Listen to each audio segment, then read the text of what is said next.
Assalamualaikum warahmatullahi wabarakatuh.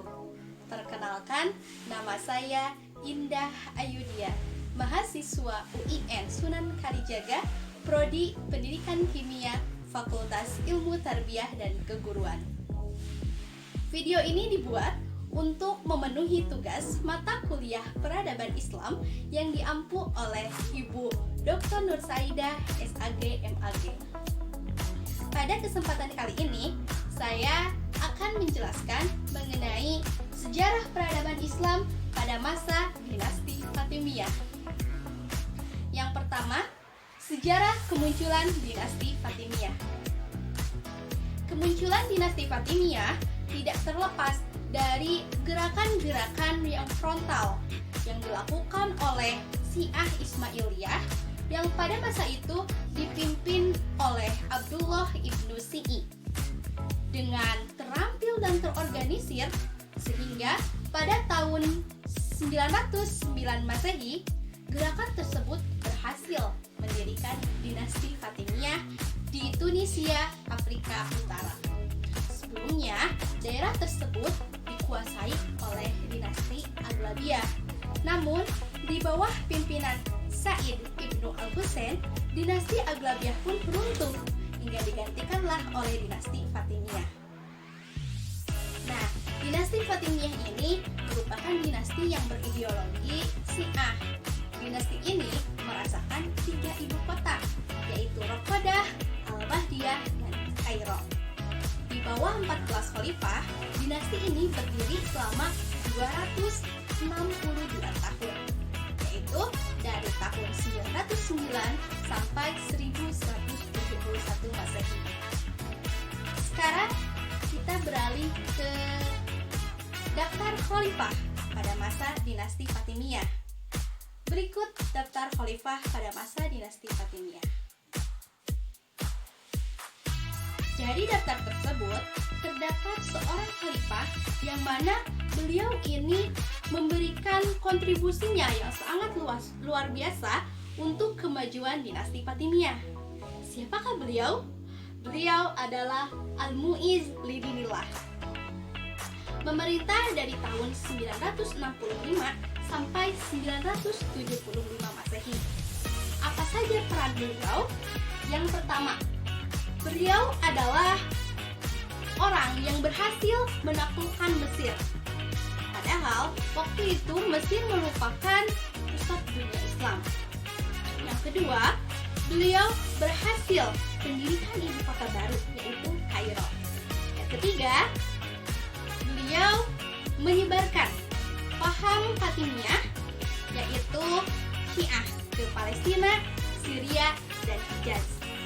Dan yang terakhir, beliau membina Universitas Islam yang sampai saat ini masih kita kenal, yaitu Universitas Al-Azhar.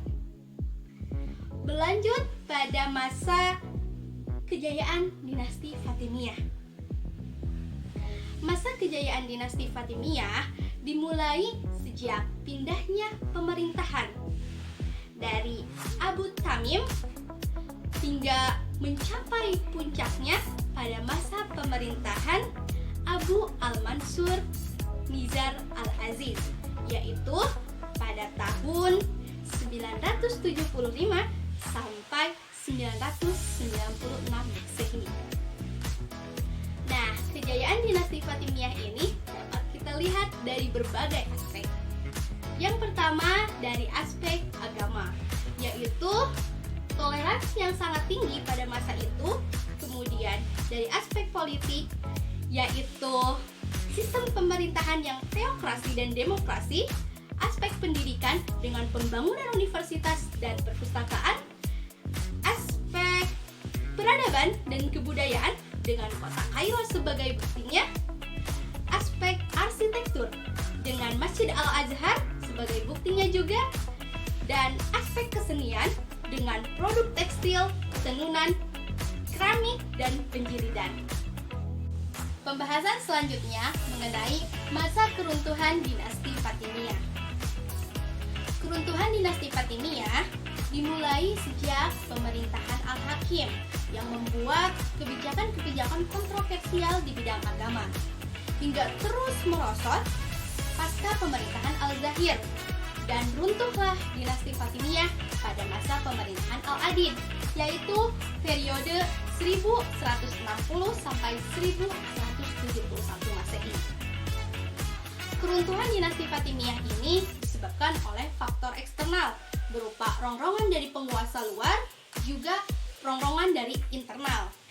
Perilaku al-hakim yang kontroversial, kemudian khalifah yang masih belia pada masa itu, juga pertikaian antara 3 suku bangsa, hingga ajaran Syiah yang belum sepenuhnya diterima oleh masyarakat pada masa itu, sampai kepada perebutan antara Nuruddin Jinki dengan pasukan salib di Yerusalem terhadap Mesir.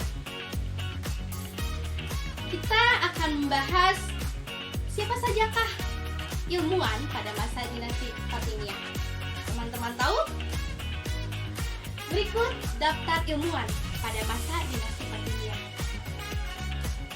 Yang pertama ada Muhammad At-Tamimi. Beliau ahli dalam bidang fisika dan kedokteran. Yang kedua ada An-Nu'man yang ahli dalam bidang hukum, juga menjabat sebagai hakim pada masa itu. Kemudian yang ketiga ada Ali bin Yunus yang ahli dalam bidang astronomi. Yang keempat ada Ali Al-Hasan bin Al-Khaitami yang ahli dalam bidang fisika dan optik. Demikianlah penjelasan mengenai sejarah peradaban Islam pada masa dinasti Fatimiyah. Semoga bermanfaat. Terima kasih atas perhatiannya. Wassalamualaikum warahmatullahi wabarakatuh.